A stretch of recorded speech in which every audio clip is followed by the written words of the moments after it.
سرکاری حج یہ مغل دور کی پہل تھی جس میں حاجی فری یا سبسڈی کے ساتھ حج پر جایا کرتے تھے۔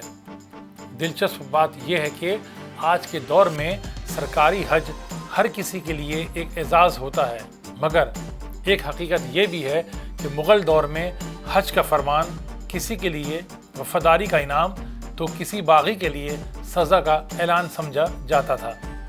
میں ہوں منصور الدین فریدی اور آپ دیکھ رہے ہیں باخبر۔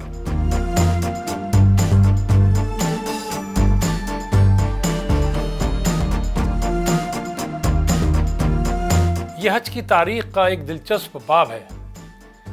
اکبر پہلا مغل بادشاہ تھا جس نے سرکاری خرچ پر حج کا اہتمام کیا اور حاجیوں کو سبسڈی فراہم کی تھی۔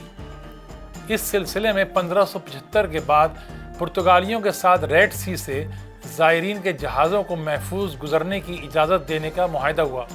اکبر نے ایک سال بعد ہی حکم دیا کہ ہر سال حج کے لیے ایک قافلہ ہندوستان سے بھیجا جائے گا۔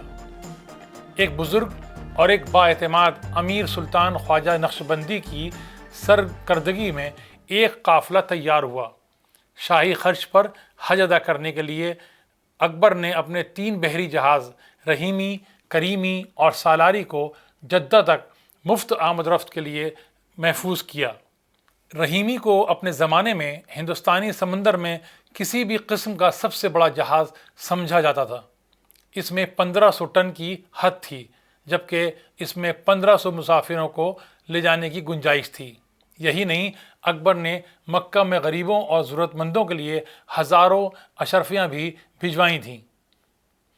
اس کہانی کا ایک اہم پہلو یہ ہے کہ اس دور میں حج پر بھیجنے کا پیغام کسی کے لیے موت کا تو کسی کے لیے جلاوطنی کا اشارہ ہوتا تھا، کیونکہ اس وقت بادشاہ اپنے ایسے درباریوں اور امیروں کو بھی حج پر روانہ کرتے تھے جو دربار سے عوام تک کسی قسم کا خطرہ بن سکتے تھے۔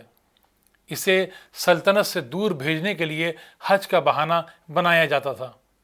چونکہ حج ایک مقدس فریضہ تھا، اس لیے براہ راست کسی امیر کو قتل یا قید کرنے کے بجائے حج پر بھیجنے کا حکم زیادہ قابل قبول لگتا تھا۔ مگر ہوتا کیا تھا کہ کچھ حج کے نام پر راستے میں قتل کر دیے جاتے تھے اور کچھ کی واپسی کے راستے بند ہو جاتے تھے، یا پھر کچھ خود ہی کسی محفوظ ملک میں دبک کر بیٹھ جاتے تھے۔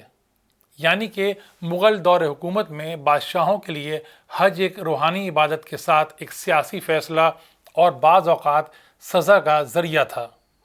تاریخ کے صفحات بتاتے ہیں کہ ہمایوں نے 1553 میں اپنے سوتیلے بھائی کامران مرزا کو آنکھوں کی روشنی چھیننے کے بعد حج پر روانہ کر دیا تھا، جنہوں نے 4 بار حج کیا اور 1557 میں مکہ میں وفات پا گئے۔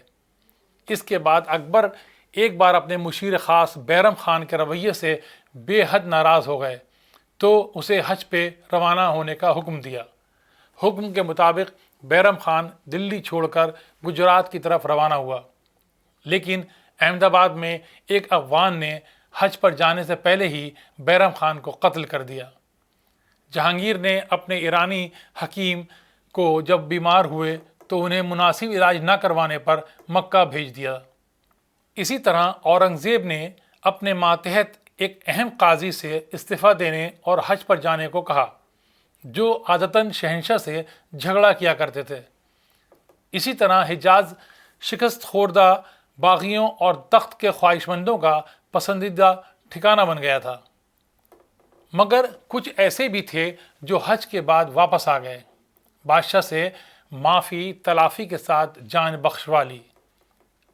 ان میں ایک مرزا عزیز تھے جو اکبر کی مذہبی پالیسیوں سے اختلاف کے سبب حجاز فرار ہو گئے تھے، جہاں سے ان کی اکبر سے زبانی جنگ بھی جاری رہی۔ منتخب التواریخ کے مصنف مورخ ملا عبد القادر بدایونی کے مطابق مرزا نے واپس آ کر دین الہی میں شمولیت اختیار کر لی اور سجدہ کرنے اور مریدی کے علاوہ دوسرے طریقے بھی اپنا لیے، داڑھی منڈوا دی، جس کے سبب جان بخش دی گئی۔ قابل غور بات یہ ہے کہ اکبر کبھی حج نہیں کر سکا، اس کا سبب تھا بادشاہت۔ اکبر کو زندگی میں 2 درجن کے قریب بڑی جنگوں اور لاتعداد بغاوتوں کا سامنا کرنا پڑا۔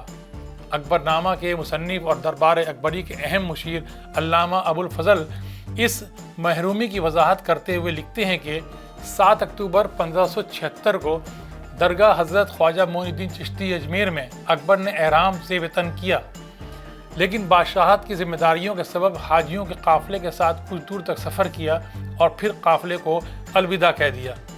یعنی شہنشاہ نے سرکاری حج کرایا، حج کو انعام اور سزا بنایا، لیکن خود حجاز کا سفر نہیں کر سکا۔ اس خاص پیشکش میں اتنا ہی۔